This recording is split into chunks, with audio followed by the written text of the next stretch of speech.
네, 안녕하세요. 2023년 3월 19일 방송 시작하겠습니다.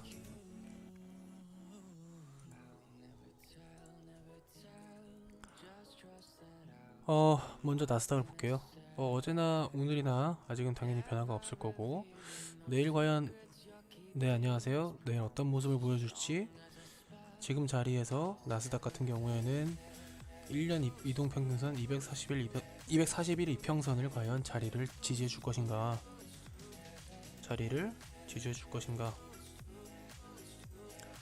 그런 모습을 볼 수 있겠죠.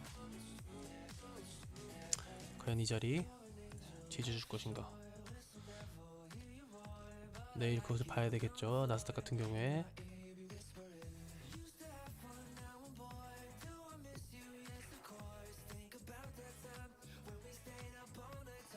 다음 환율. 환율 같은 경우에도 위아래로 흔들면서 옆으로 행보하고 있지만, 지금 상황에서 과연 어떤 모습을 보여줄지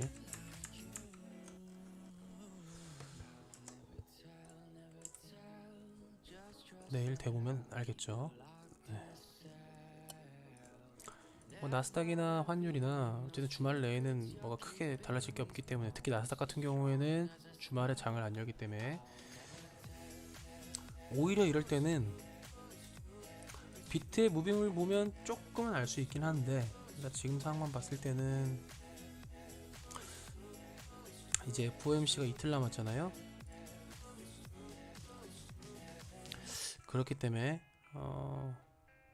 지지해주는 척 또는 한 번은 쭉 뺐다 갈 수 있다. 어쨌든 금리 인상이라는 것 자체도 선반영은 많이 됐지만 좀 다를 수 있다. 네, 안녕하세요. 그렇게 볼 수 있겠네요. 비트를 보면은요, 자, 일단 계속 말씀드리는데, 아무래도 다른 것보다는 업비트나 빗썸보다는 바이낸스 쪽에서 비트코인이 차트가 제가 매번 얘기 드리는 이평선과 잘 어울리기 때문에 바이낸스를 위주로 비트코인의 차트 추세는 보시는 게 좋다고 얘기를 드리고 있는데, 지금 상황만 봤을 때는 제가 여기서 관망하라고 말씀드렸고, 이 부분에서 그 이후에 이 지점에 왔을 때 저희가 이게 11일, 12일 사이에 분할로 매수하면 좋을 것 같다고까지 말씀을 드렸어요. 그 이유는 그 당시에 알트코인들이나 다른 코인들이 비트는 151평선, 이 이평선을 지지해 줄 것처럼 보일락 말락한 자리였지만, 다른 알트코인들이 지지하면서 반등이 나오는 경우가 꽤 다수 있었다. 그래서 제가 느끼기에는 이 부분을 지지하고 한 번은 올라갈 수 있겠구나 라고 해서 분할로 매수하자, 이런 얘기를 드렸는데, 그날 바로 반등이 나오면서 한 방에 쭉쭉 올렸죠. 그렇게 해서 제가 또 그 다음 여기 360일 검은 색깔 선 360일 이평선 부근에 왔을 때는 제가 뭐라고 했죠? 이 부분을 지지할 수 있는지 또 보자. 비트코인이 저번 하락 전에는 여기 시도를 많이 했어요, 뚫으려고. 하지만 실버게이트 사태가 터지면서 하락을 받고, 그 이후에 다시 반등을 줬는데 한 방에 뚫긴 했지만 다시 꼬꾸라질 수 있었거든요. 그래서 꼬꾸라지느냐 또는 여기를 지지해 주느냐, 그 여부를 보자.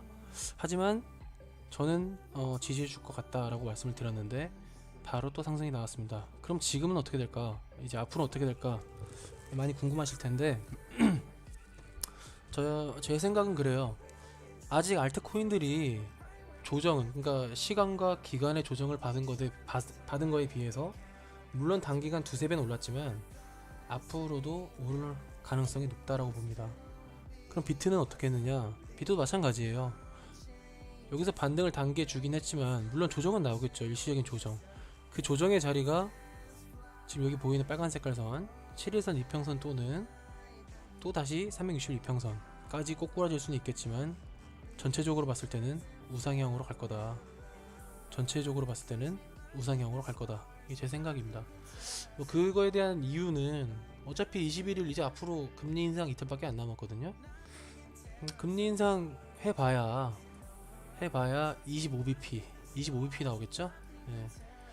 많은 분들이 뭐 50bp, 25bp 또는 뭐 저번엔 동결 얘기도 나왔는데 그렇게까지 동결까지는 되긴 힘들 것 같고 25bp를 저는 생각을 하는데 25bp가 되면은 최종 금리가 5%입니다. 5%.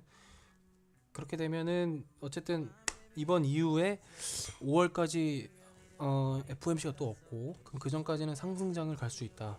그렇게 25bp를 예상하고 그리고 비트의 모양은 상승을 단기 했기 때문에 어느 정도 조금 눌려주고 다시 가고 눌려주고 다시 가고 이런 모습으로 4월은 어느 정도의 상승장이지 않겠느냐 뭐 그런 생각이 있어요. 그리고 얼마까지 그러면 상승일까요? 단기적으로는 30K 그 이후에는 40K 뭐 이런 식으로 좀 크게 봅니다. 선을 많이 긋지 않아요. 결국 가는 길에 조정이 있는 건 당연한 거고 너무 많은 선을 그으면 더 헷갈릴 수 있기 때문에 일단은 30K 그 다음은 40K 뭐 이런 식으로 뭐 지금 당장이 30K 근처에 왔기 때문에 약간의 조정이 올 수 있는 자리다라고 생각하셔도 되고 그래도 아직은 자리가 조금은 30K까지 남았다. 뭐 예를 들면 지금 이 자리잖아요. 저희가 보는 자리가 여기 한 이 부분까지는 그래도 조금 더 남았다. 아직은 괜찮다. 예, 좀 더 올라갈 수 있다. 이렇게 생각하시면 될 것 같고 그럼 알트는 어떤 걸 매매를 해야 되느냐? 제가 지금 3, 4일 전부터 똑같은 얘기를 드리고 있습니다. 예를 들면 오미세곤 제가 추천하지 않았어요. 이유는 다시 가도 전 추천 안 합니다. 이거는 올랐다고 해서 뭐야 오미세곤 올랐는데 못 맞췄네 이럴 생각할 필요 없어요. 간 건 간 거고 코인은 많습니다. 자 예를 들어 제가 얘를 왜 추천하지 않았느냐? 매집은 잘 돼 있어요. 매집은 괜찮게 돼 있다. 추천을 안 한 이유는 제가 똑같이 말씀드렸는데 다른 코인들과 비교했을 때 151평선을 지지를 결국 했습니다. 하지만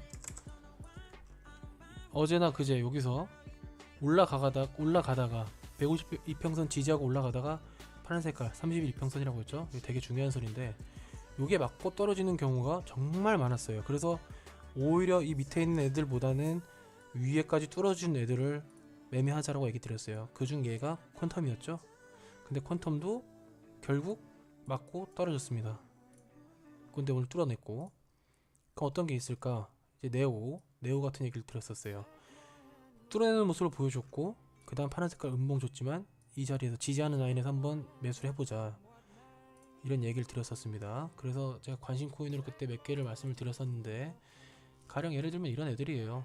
뭐 30일 뚫어냈고 결국 뚫어낸 겁니다. 그럼 그 다음부터의 목적지는 전 고점 또는 362평선 이 전까지의 자리까지 갈 수 있는 자리에 있는 친구다. 당장에 안 올라간다고 해도 우상향으로 가고 있기 때문에 여기까지 갈 수 있다.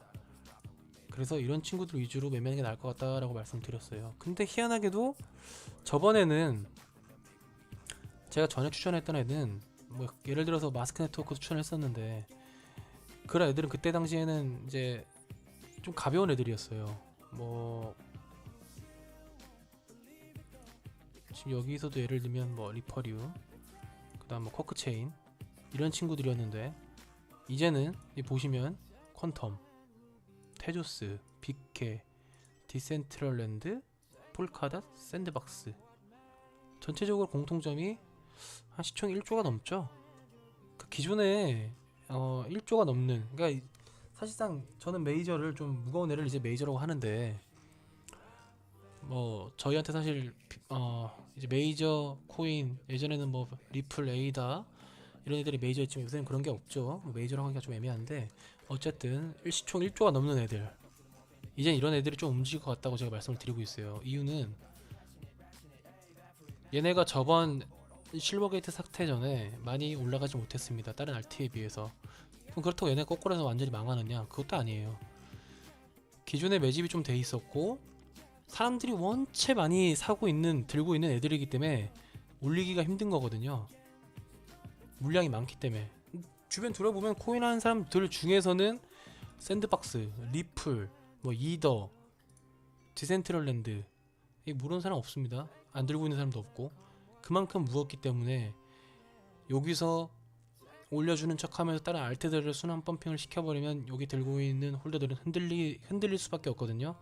그럼 그런 물량 뺏고 다시 또 내렸다가 다시 올리면 또 물량을 뺏기는 거예요. 그럼 이제는 못 견디겠다 하고 나가버리면 그때 출발하는 겁니다.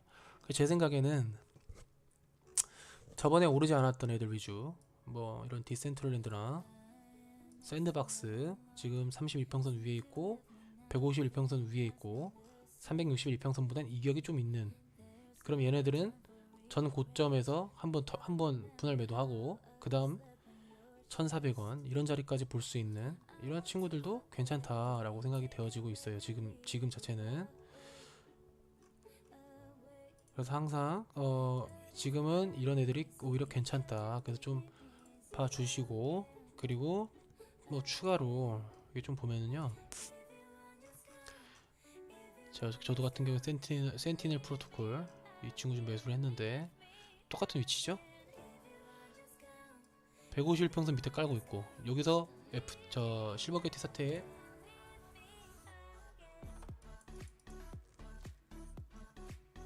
반등해서 360일 지지하고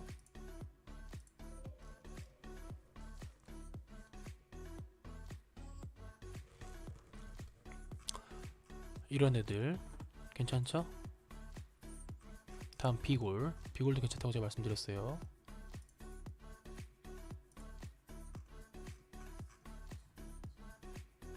다음 앵커 뭐 이런 애들이 있고, 그리고 빗썸에서는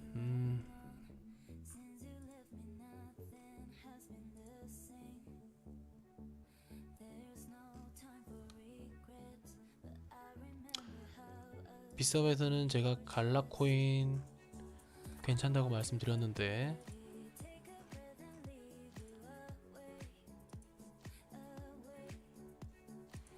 렉이 좀 있네. 잠시만요.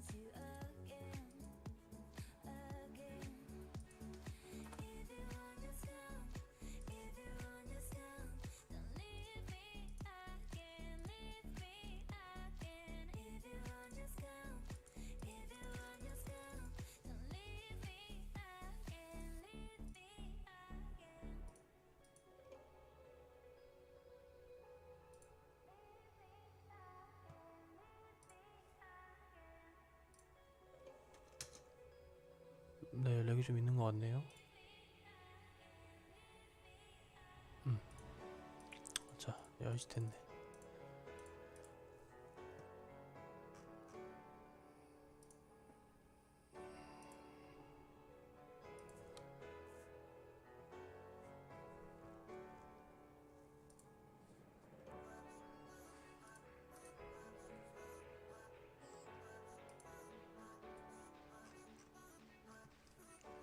빗썸 같은 경우에도 제가 보시면 이날 갈라코인 제가 추천드렸었죠. 그제 그때 뭐라고 했어요? 이 모습이 너무 좋다. 여기 이 모습이. 그래서 이대로 끝난다면 매수를 조금만 해봐라. 근데 그 다음날 바로 20% 상승 나왔죠. 아직도 나쁘지 않아요. 갈라 여기서 일단 20%일 때 무조건 분할로 매도하시고 남은 것만 가져가시면 됩니다. 그리고 남은 거 또 다른 것들 뭐 이런 친구들 아직은 괜찮아요. 여기 종가가 이렇게 마감이 되면 여기에 지금 제가 즐겨찾기 해놓은 애들 자체가 우상향으로 지지를 잘 보여주고 있는 애들. 오늘의 음봉이 나올 수는 있어도 내일 또 양봉이 나올 수 있고 계속 추적을 하면서 자리를 보면서 가야 됩니다. 너무 흔들리지 마시고 앵커 360일 지지 잘 해주고 있죠? 지켜보셔야 돼요.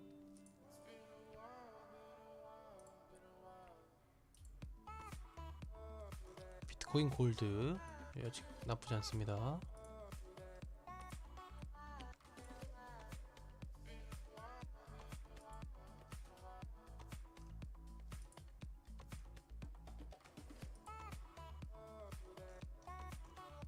피누아 체인 7일선 지지하는 걸 보여줄 건가 과연 지켜보셔야 되고,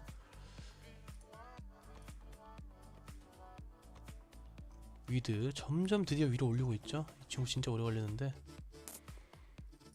끝내 152평선을 지지하더니 위로 방향을 틀어서 점점 올려주는 모습 보여주고 있는 위드. 앵커요. 앵커 이거 다시 봐볼까. 앵커 더 내려갈 수도 있어요. 근데 여기 보시면 검은 색깔 이평선 362평선이라고 제가 말씀드렸는데, 오늘은 물론 이렇게 음봉을 하고 있지만 거래량도 많지 않고, 지금 모습이 12시 되면 이제 종가가 바뀌는데 내릴 것은 더 내려갔을 거예요. 그래도 일단 지금 상황에서는 비트의 조정에 의한 얘도 같은 조정이라고 보여지고, 이 자리를 끝끝내 지키는 거 보면 지금은 괜찮다 보여집니다. 그 전에 있었던 이런 매집들도 굉장히 좋게 보이고, 이런 친구들 여기 또한 152평선에서의 지지했던 모습도 있고, 앵커 아직 괜찮다. 예, 아직 괜찮아 보여요.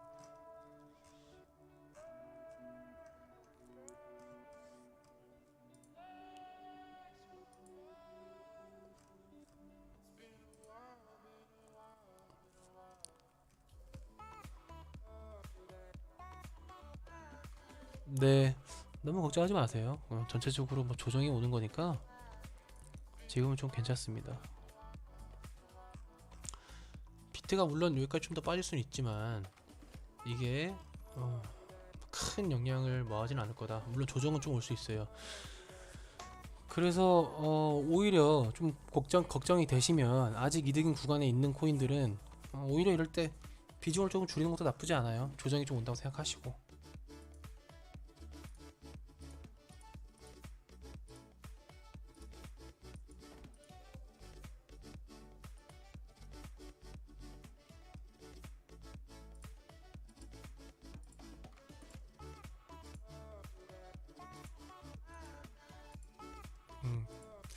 근데 저는 괜찮을 것 같습니다.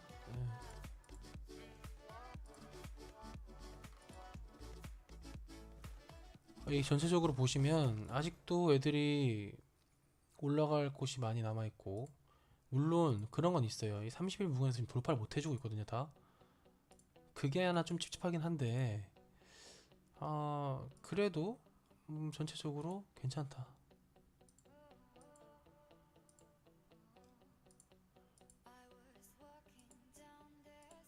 괜찮다. 내일 뭐 좀 있으면 뭐 FOMC 금리 인상을 앞두고도 뭐 괜찮다.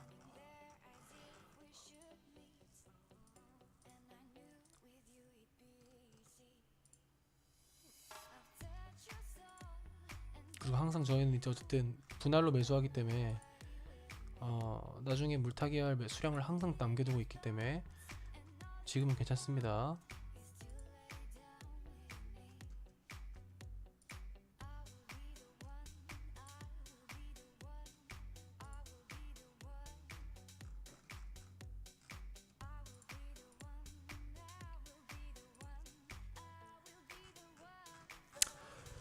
그래서 정리를 좀 드리면, 비트 자체가 우상향으로 올라가는 자리에 있고,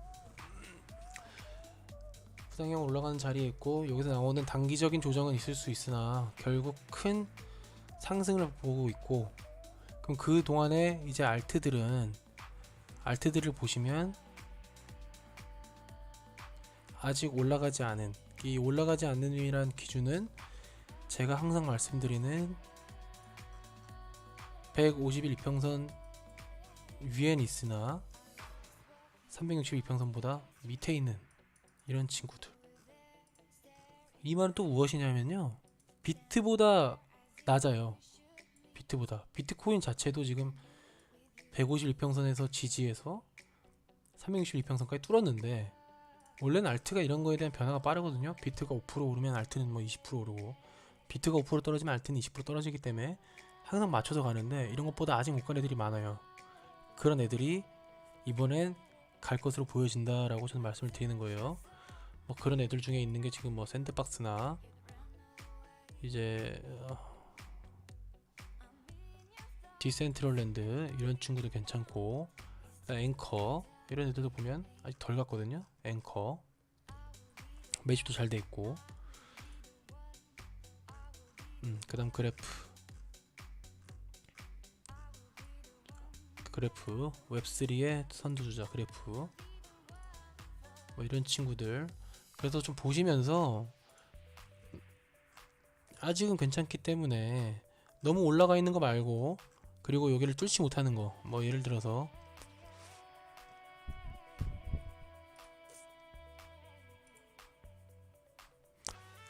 자 클레이튼 볼까요?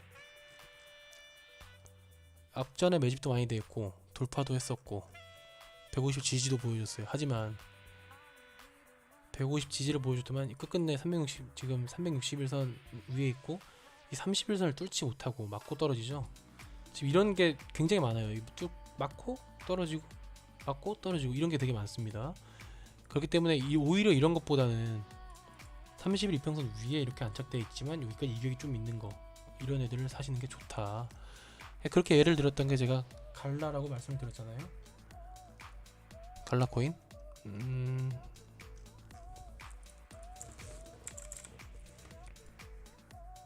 그제 가장 좋은 얘가 이제 갈라였죠. 제가 여기서 얘기 드렸잖아요.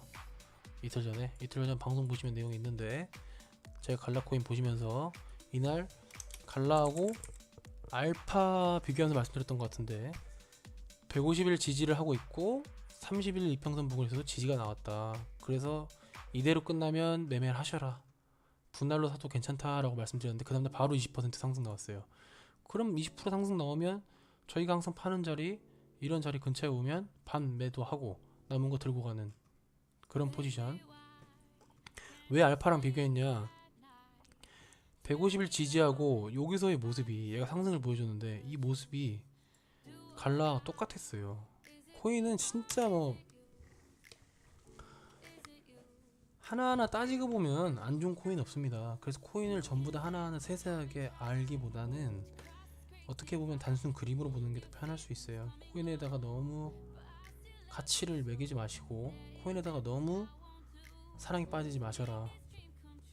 사실 그렇게 따지면은 삼성전자가 세상에서 제일 좋아야 되고 제일 주식이 높아야 되는 것처럼 그렇지 않잖아요. 코인도 마찬가지입니다. 리플 너무 좋죠. 저도 리플 좋은 거 알아요. 저도 예전에 리플을 되게 좋아했었고, 하지만 그만큼 사람들이 많이 가지고 있고 많이 보유하고 있기 때문에 쉽게 가지 않는다. 미래를 보고 본인이 굉장한 장기 투자를 할 거면 일리 들고 그냥 머릿속에 지워버리고 조금씩 사는 거, 그건 괜찮습니다. 근데 그게 아니라 내가 네 감사합니다. 가끔 이렇게 매매를 하시면서 하실 거면 절대 코인하고는 사랑에 빠지면 안 돼요. 절대. 루나코인 기억나시죠? 사람들이 좋다 좋다 했는데 결국 상폐된 거. 예? 코인은요, 비트코인, 이더리움도 그렇게, 비트코인을 제외하고는 모든 거 다, 비트코인 제외하고는 모든 게 거래소에서 상폐될 수 있다. 이 생각을 항상 가지고 매매를 하셔야 돼요. 이더리움 하나 제가 말씀드릴게요. 이게 뭐 비싼 보는 사람들 좀 알 수 있는데, 그 과거에 이더리움이 과거에 해킹당한 적 있죠. 과거에 해킹당한 적 있어요. 그때가 너무 오래돼서 좀 기억이 가물가물한데, 하여튼 17년도 이전에 해킹당했어요. 그때 해킹당해서 나온 게 이더 클래식이잖아요. 이더 클래식이 원래 이더리움이고 저희가 알고 있는 이더리움이 해킹 사태를 보완해서 만들어진 겁니다. 완벽하지 않아요. 이게 어쨌든 이 코인이라는 기술들이 지금도 계속 발전해 나가는 단계이기 때문에 언제 상폐될 수 있고 언제 2등이 바뀔 수 있습니다. 이더가 2등이지만 그 자리를 뺏길 수 있어요. 그러니까 너무 코인과 사랑에 빠지지 말아라. 그냥 저희한테 좋은 코인은 저한테 돈을 갖다주는 코인이 좋은 코인이다. 걔가 비트코인이고 걔가 대장이다. 그렇게 생각하시면 됩니다. 고로 저한테의 대장은 누굽니까? 저한테 대장은 이 녀석이죠? 마스크 네트워크. 지금 저한테는 얘가 비트코인이고 얘가 대장입니다. 이유는 마스크 네트워크 한번 다시 한번 해석해 볼까요? 자, 이것도 말씀드리고 있는데, 마스크 네트워크를 볼 때 BTC에서 해석하시는 분들 있죠? 개인적으로 BTC로 마스크 네트워크 차트를 BTC로 해석한다. 이건 사짜예요. 말이 안 돼. BTC 자체를 이해 못하는 것 같아요. 이 BTC는 차트를 해석할 수 있는 곳이 아니에요. BTC 마켓의 기준인 비트코인 자체가 위아래로 엄청나게 흔들리는데 스테이블 코인도 아니고, 근데 어떻게 차트가 일정하겠어요? 가령 예를 들어서 여기 보십시오. USDT로 기준이 된 차트입니다. 이거하고 모양은 살짝 비슷할 수 있어도 전 고점이라든가 좀 바닥점이라든가 또는 이런 매물대라든가 차이가 많이 나거든요. 고로 BTC 차트로는 절대 해석하지 마시고, 만약에 뭔가 여기 상장이 된다, 그런 코인 마켓 갭이라는 곳이 있어요. 거기 들어가셔서 해외 차트 기준 상장되어 있는 데가 있는지 보고 거기가 비교하면서 해석을 해야 되는데, 마스크 네트워크 같은 경우에는 제가 설명을 드렸죠. 상장이 이날 됐어요. 이날 3월 7일일 건데 볼까요? 맞죠? 3월 7일? 여기서 상장이 됐어요. 근데 30일 이평선을 뚫지 못하고 결국 내려왔거든요. 이때 뭐 실버게이트 그때 얘기도 있었지만 결국 내려왔어요. 근데 하락을 어디까지 내려왔느냐, 360일 이평선 이 부분까지 내려왔어요. 근데 이 빨간 색깔 두 개 보이죠? 도치 모양, 이 십자가처럼 이런 모양. 여기서 이 모양이 나오니까 제가 얘기 드렸죠. 지지하는 모습처럼 보여지고, 여기서 분할로 사면 상승이 나온다. 단 어디까지? 여기 30일 이평선까지. 여기까지는 한번 상승이 나오고, 여기서 분할로 매도하고 추가 상승이 나온다면 계속 나올 수 있다. 그럼 어디까지? 여기 고점까지 한번 나오고, 여기서 또 분할로 매도하면 나머지 어떻게 할까요? 그냥 두고 가는 거죠. 그건 언제까지? 이제 이 7일선과 11선 애들이 위로 올라온다고 제가 말씀드렸어요. 정배열이 만들어진다고. 정배열이라 하면 단기 이평선과 장기 이평선들이 순서대로 있는 거, 이게 정배열이라고 했죠. 그러면 7일, 10일, 30일 이런 식으로 만들어지면 이제 이 7일 이평선이 이렇게 위로 올라오겠죠. 그러면 이때 이 종가 마감이 7일을 이탈했을 때 그때 매도하겠다, 또는 종가 마감이 11선을 이탈했을 때 그때 매도하겠다. 그건 본인만의 스타일입니다. 저 같은 경우에 보통 7일선 이탈하면 매도하는데, 이젠 그 자리를 보는 거예요. 그 자리를 그때까지 들고 간다. 그렇게 해도 이미 이득이기 때문에 그렇게 가져가셔야지, 아무런 기준과 신념도 없이 그냥 이렇게 봐가지고 지금 고점인 것 같아요, 뭐 여기 뭐 이쪽 선 그어서 고점인 것 같아요 매도하고, 그러면 안 됩니다. 기준이 정확하게 있어야죠. 그래서 마스크 네트워크 얘는 그렇게 보시면 될 것 같고, 지금 자리로서는 빗썸에서는 갈라도 괜찮고, 좀 위에 있는 친구들 360일과 150과 30일 이런 애들을 기준으로 150보다는 위에, 360보다 위에, 또는 360보다 밑에 있으면 30일선보단 위에, 이런 애들을 보셔야 된다. 이런 애들이 결국엔 우상향으로 그려지는 모양이다. 이렇게 쭉쭉쭉 올라갈 가능성이 더 높다. 이렇게 알고 계시면 될 것 같습니다. 뭐 어쨌든 비트의 전체적인 흐름은 상승으로 보여지고 있기 때문에요. 이번 3월하고 4월까지는 상승일 것 같아요. 중간에 조정은 좀 있을 수 있지만 앞으로의 금리 인상은 요번에 하고 한 달 정도의 시간이 있기 때문에 중간에 또 다른 어떤 악재가 생길 수는 있겠지만 일단은 전체적인 흐름으로 봤을 땐 상승이다. 그때 저희는 순환 매매로 많이 이득을 보자, 이런 얘기입니다. 근데 이득을 볼 때는 항상 흐름에 맞게 어떤 애들이 오르는가를 보고 그 오르는 거와 비슷한 모양을 가진 애들을 흐름에 맞게 분할로 매수하고 분할로 매도하고 계속 옮겨 타면서 그렇게 매도해야 됩니다. 아무튼 오늘도 방송 여기까지 하겠습니다. 뭐 봐주셔서 감사하고, 중간에 혹시나 큰 특이사항이 생기거나 그러면 방송을 또 킬게요. 네, 그러니까 너무 마음 졸이지 마시고 원래 하시는 일들에 집중을 더 하시고, 코인 매매나 투자는 하루에 약간의 시간만을 투자해서 매일 꾸준히 하면 될 것 같습니다. 저랑 같이 하면 되니까요. 저희 같이 해서 하면 될 것 같습니다. 네, 오늘도 방송 봐주셔서 감사하고 내일 또 찾아뵙겠습니다. 감사합니다.